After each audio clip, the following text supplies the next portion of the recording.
next. Greetings, my friends, and great to have you here. It's the Bob Thanksgiving week here on the Excellence in Broadcasting Network. And your host, Rush Limbaugh, for 3 hours of broadcast excellence. The telephone number, if you want to be on the program, is 800-282-2882, and the email address, lrushbo@eibnet.com. This is the moment where millions stop what they're doing and turn on their radios to find out really what's what. And I realize the pressure and the expectations attached to that, and arrive here each and every busy broadcast day prepared to satisfy and maybe even surpass those expectations. And I have to tell you something here. Grab something out of the printer real quick here. If I were African American today, if I were an African American who had voted for the Democrat Party for 50 years straight, I would be seriously asking myself, what the hell? What in the world is going on? If I were an African American, I would be so confused that I would not know where to turn. You see, for 50-plus years, the Democrat Party, and by the way, as a subset of this, you know, during the discussions of the prior to the election, one of the observations I made was that I really think that the Democrat Party liberalism makes its core supporters insane. And I think they drove them insane during the Iraq War and all the protests about the Iraq War and all of the war is over, the war is lost, all the atrocities the media was committing, all the focus on torture. Do you know, even today, I don't know how much television you all watch, but even today, I'm watching 3 or 4 series, TV shows. One of them is Madam Secretary. I wish I could think of the others. But even now, we're getting in series television episodes about how rotten America is. Not was. How rotten America is because we tortured. It is the most amazing thing. The so-called torture at Club Gitmo and elsewhere during the Iraq War is years and years ago. It has been dealt with, but the left was driven so insane they are still obsessed with it.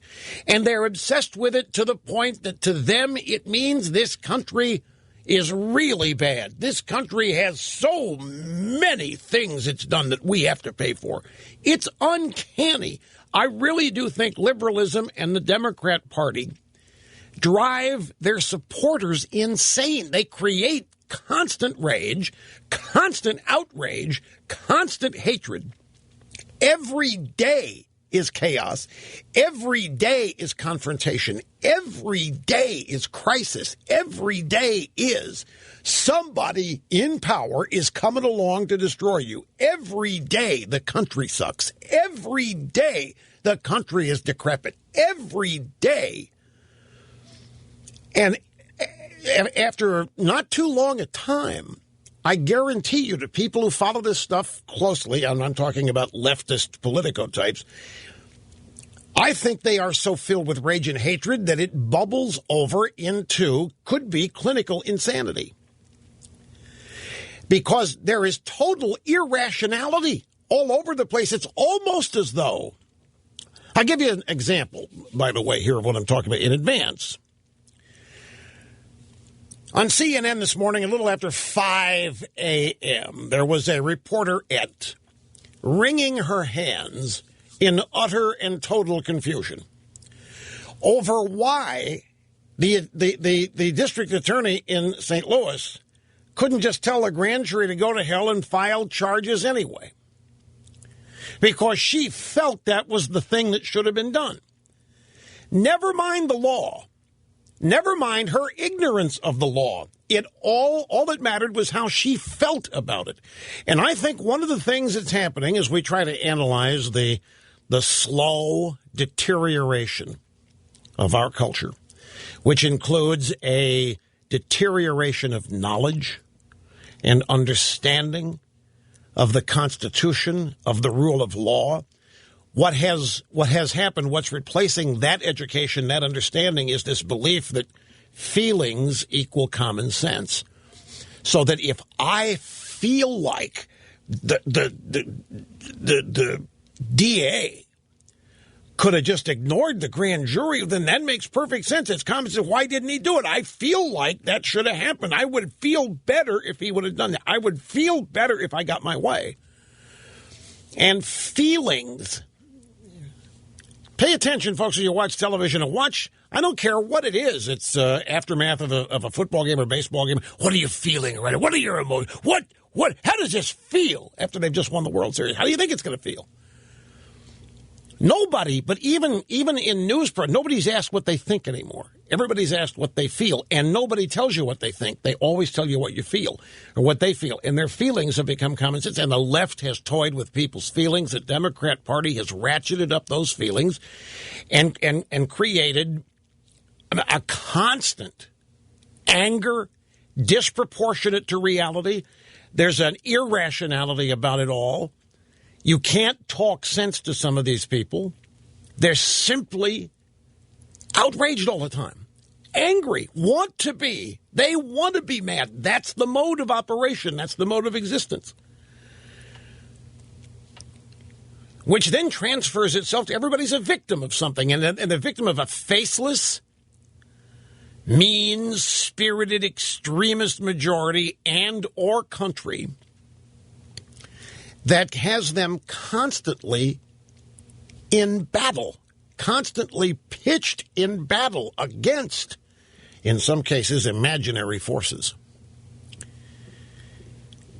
And it's unhealthy as it can be.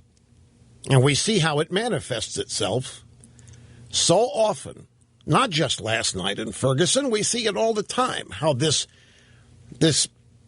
leftist political scheming, the daily script writing of the soap opera, we see how it manifests itself. And it manifests itself in criminality in some cases, and justifiable criminality, we're told. We must understand the rage. And it manifests itself in other ways which are destructive. And it builds up false hopes and expectations, which is my point. If I were African American today and I had been loyally voting for the Democrat Party, and by the way, the reason why I've been doing that is key too, because I've been told, if I'm African American, I've been told for 50 years that the reason I'm mad, that the reason life is the way it is because racist whites in the Republican Party are holding me back. And I've been voting loyally Democrat for 50 years because I'm going to support the guys who are going to fix that, the Democrats.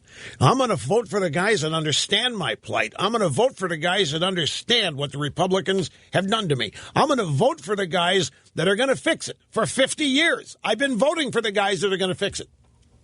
For 50 years, I've been believing everything they say. For 50 years, I've been believing they've got the answer. For 50 plus years, I have voted because I believe that the Democrat Party has the solution and they're really looking out for me and that they're going to make sure all of this kind of stuff that's been going on since, let's just take the modern era, since 1957, is going to end. And yet, if I'm an African American in this country and I look after what happened last night and I remember Rodney King and I remember watch riots and you name it, I have to start asking myself, what's going on? And then the cherry on top of the silken swirl is this. Along came the one. Barack Hussein O. In 2008, finally, all of my loyalty to the Democrat Party is paid off. In 2008, all of my loyalty to the Democrat Party and my helping them win and fight those mean-spirited Republicans who want to hold me back. Finally, we have triumphed and we have reached the pinnacle. And the first African-American president has been elected, and all of my problems are soon to be solved because finally everything we have strived for, striven if you're in real has paid off. And that's why I'm really confused today. Because the election of the first African-American president doesn't seem to have fixed anything. In fact, it may have even made it worse. All I know is that I've been supporting the Democrat Party for 50 years on the basis that they're not going to allow this kind of stuff to keep happening. They're going to fix this. They're going to deal with these powerful people that keep giving me the raw end of the stick. They're going to fix this stuff that makes sure I get the raw end of the deal all the time. They're going to make sure there isn't any more racism against me and my family. And they're going to make sure that these people that want to be racist don't get away with it anymore. And they're going to make sure that I'm going to get, well, whatever I think I'm going to get. But now, almost 6 years after this historical election of the first African-American president, where I believe finally it's all going to change now. We got our guy, one of our own, one of us, understands our plight, and it's payback time, mama. And then I wake up and I look at the streets of Ferguson, and it's businesses owned by my people being destroyed. African-American businesses being destroyed, right? Most businesses destroyed in Ferguson, minority-owned. KMOV-TV reporting a majority of stores that were damaged or completely destroyed during Monday night's violent riots in Ferguson were minority-owned. So after 50 years of loyally supporting a Democrat Party and that resulting in the election of first brother,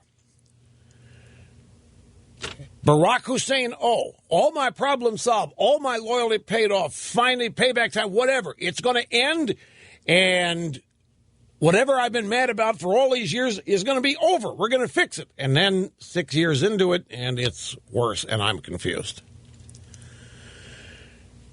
And I don't know who to blame, because all of a sudden, as an African American, I'm having to face the truth, when for 50 years I never had to. Maybe if I'm an African American today, I begin to believe, begin to think, maybe just a tiny little light that I've been played. Maybe I'm being taken for granted. Maybe all these promises were empty, because they certainly haven't paid off. So I got Barack Hussein on a loyal Democrat, African-American, 50 years. I mean, show up, I do. Whatever they want, I do it. Whatever they want protested, I protest it. Whatever they want me to say and think about the other guys, I say and think it.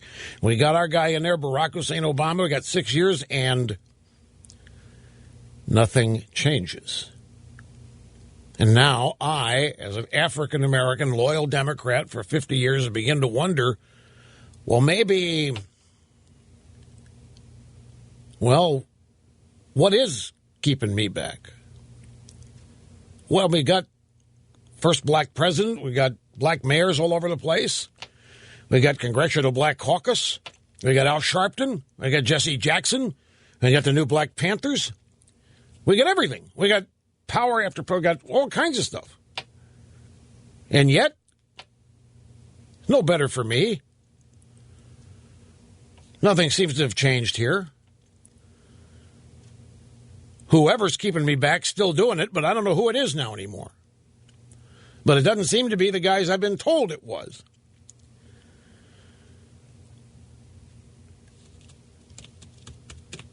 Tough to take. So some people, you know, you can almost understand the outrage. If you're an African American and you've lived long enough to have been paying attention for 50 years, and you believe all these promises? You believe all the talk about the Republicans being the bad guys, conservatives being the bad guys, and you believe all this talk that the Democrats are the fixers and the Democrats have the compassion, the Democrats are not the racists, the Republicans are, and then you get the election of Barack Hussein Obama, and it's going to change, baby. This is it. This nirvana. And nothing changes. I think I might be a little mad. I think I might be outraged just at that. I might not even need a grand jury doing something I don't understand to be mad. The grand jury thing, that's just icing on the cake, because I'm mad to begin with, because I've been lied to for 50 years. I've been promised, I've been told, and I've had people pointing fingers at the ones that are really to blame, and they've made me believe they're to blame, and I believe that they're to blame, and I haven't liked them at all, and I think they're all racist pigs, and yet Nothing's changing. After 50 years, I've been voting for these guys, and it's the same thing over and over. In fact, it may even be getting worse. I'm not going to blame myself. I can't do that. That's not part of being a Democrat. You never blame yourself. You're always going to find somebody to blame. But maybe it isn't the Republicans. Whatever, I would be mad. I would be confused. I'd be over-the-top outraged. And plus, in these last 6 years, I've had the guys I've been voting for telling me every day how mad I should be. And for the last 6 years, every day, I've been listening to people tell me what a rotten country it is, and I've been agreeing with them. And they've been telling me how rotten these people are and those people are, and I've been signing on, I've been signing up, I've been agreeing with them, and yet I'm still where I was 6 years ago. Maybe worse. So I can understand the anger. Because 50 years of false promises, 50 years of all that hope, and a little bit of change, and nothing materialized. And then, when others like me start getting mad, they take it out on ourselves. The show of support for the gentle giant manifested itself in criminality, and I didn't see a Republican anywhere near. If I'm an African American, I'm looking at the manifestation of support for the gentle giant as looting and destroying African American owned businesses, and I look around, I don't even see a Republican within 5 miles. I'd be a little mad, too. Oh, yeah, I'm going to get to Obama last night. Oh, man, am I going to get to Obama last night. Everybody thinks Obama called for calm last night. That's what everybody thinks.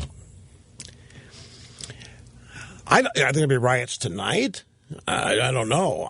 But all I know is that if I were African American and I, for 50 years, have been drinking the Kool-Aid and I've been loyal and I've been voting for the guys because they care about me and they understand me. They understand the other guys that are racist pigs and want to hold me back and so forth. And then, nothing changes. I'd be mad, too. And then when I see the first African-American president seemingly in love with Hispanic illegals, that doesn't care about me anymore, I would be mad. I might even feel a little betrayed.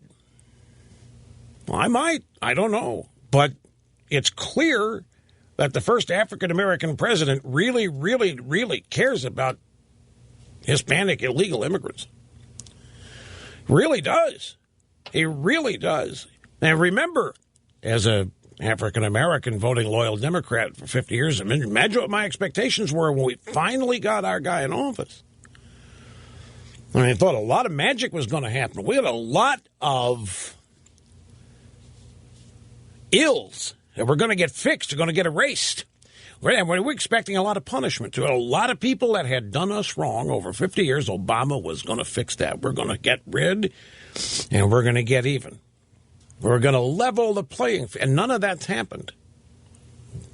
And I'd be a little mad, too. Now, CNN is reporting that the stepfather of the gentle giant went out and spoke to some protesters in Ferguson and exhorted them to burn this bitch down.